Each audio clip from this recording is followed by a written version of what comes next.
For psychological evaluation or Priscilla Pago. Priscilla Pago. Also have a motion. Now, I'm also requesting release of psychological records and motion for psychological evaluation of the father, Antonio Pago. Not filed before the 20th, Your Honor. So They were faxed at 22:41. That was faxed yesterday. That would be 10:41 p.m. last night. I didn't receive it until after I got back to the office this morning. that you understand that if I don't hear the motions, I'm not going to hear them, and which means Judge Dugan may not be able to hear them until the day of the actual hearing. And, Your Honor, on the 9th, you specifically stated we'll have no last-minute handing of documents and whatever. You gave us 3 days. You told us, and I have a transcript of the hearing, you said no later than 5 p.m. on the 20th. Right. The only motion he filed prior to 5 p.m. on the 20th is a motion for a psychological evaluation of Priscilla Pago. And that's the one that I had asked, which ones are timely? And you said the motion for psychological evaluation. So we can hear that one. The 19th I did. Let me just take a look and see. Now, I mailed the motion for psychological evaluation of Antonio Pago. Now, I faxed everything last night, but I mailed that. My certificate of service on that is the 19th. My rule to show cause is the 22nd because that has to do with the deposition of yesterday, so I had no opportunity before that. Here's what I'd like to do, Your Honor. We might be able to clear up a lot of these expounded discovery issues. I have filed a motion to allow the minor child to testify by in-camera examination in this court. And the reason I've done this is because it is now costing over $3,000 to my client just to get to this point. And we have not taken one bit of testimony yet in this case. He's trying to protect his child, and Mr. Dwyer has effectively made it cost prohibitive for him. So, after discussing with the psychologist, he says that the least damaging way to deal with this is to have an in-camera examination by the court. Okay, and that would preclude the necessity for depositions of the expert witness. Well, why this isn't done in family court? Because there's domestic violence, and he's not part of the family. It can't be done in family court.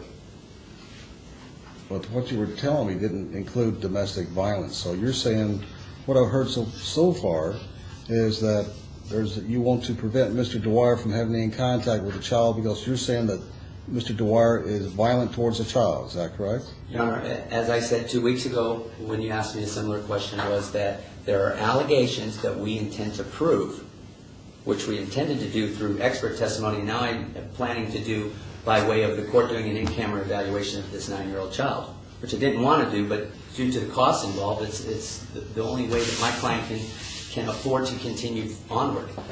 I mean, just me sitting here today has already cost him close to $1,000. Not to mention the 2 times the doctor has been prepared to testify, not to mention the 2 times I've been here before. I mean, and we haven't had a bit of testimony. So let's go back to what I'd asked before. How many motions are timely? 1 or 2? 3 by me and 1 by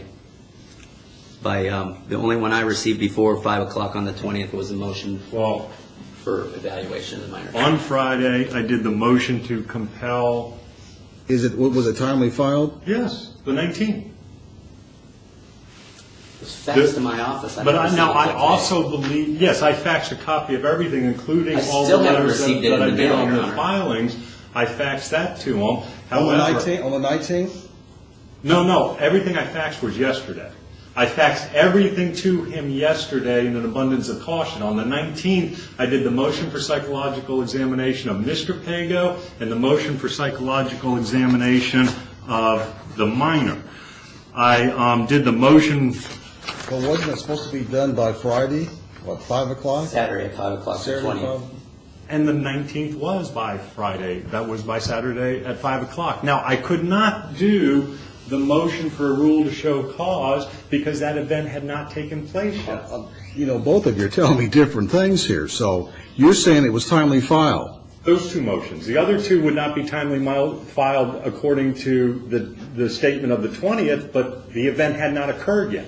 Well, still they haven't been timely filed. Right. So you're prepared for the 2 that were timely filed? I'm prepared for the 1 that was timely filed. Which one is not timely filed? Anything other than the motion for psychological evaluation of Priscilla Pago, which I received in my office on the 19th and was filed on the 17th.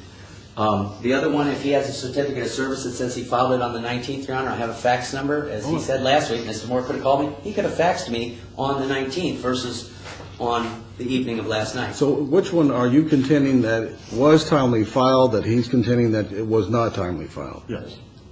Which one? Well, the Priscilla Pago psychological exam was timely filed. He agreed. I agree. The Antonio Pago release of psychological records and psychological examination, he says was not timely filed. I say it was. The other two motions I have were not filed by the 20th, but they are based on events that took place after the 20th. But counsel's saying that he's not prepared for those. Is that what you're saying? Absolutely not. So I would request another hearing date for those. Well, good luck. Good luck.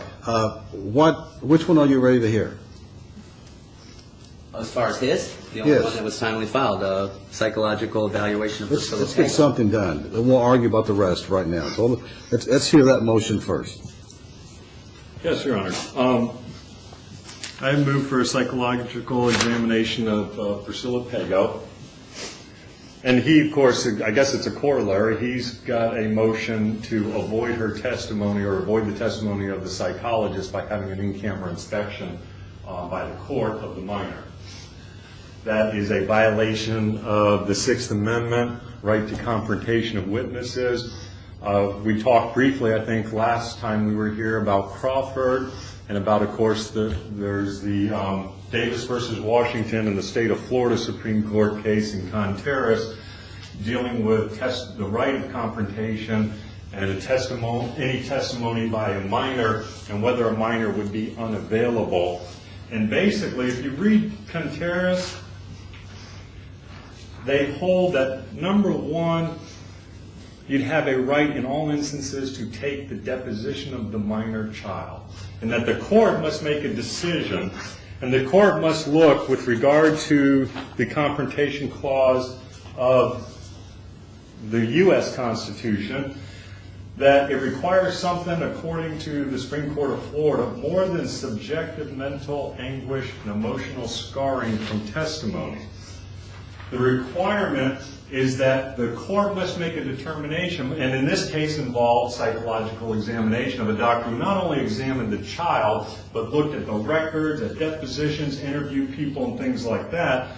The court has to make a determination for there to be even a question of whether the hearsay evidence is admissible. That the court must find the child's participation in the trial proceeding would result in a substantial likelihood of severe emotional or mental harm, not just mental anguish or psychological scarring.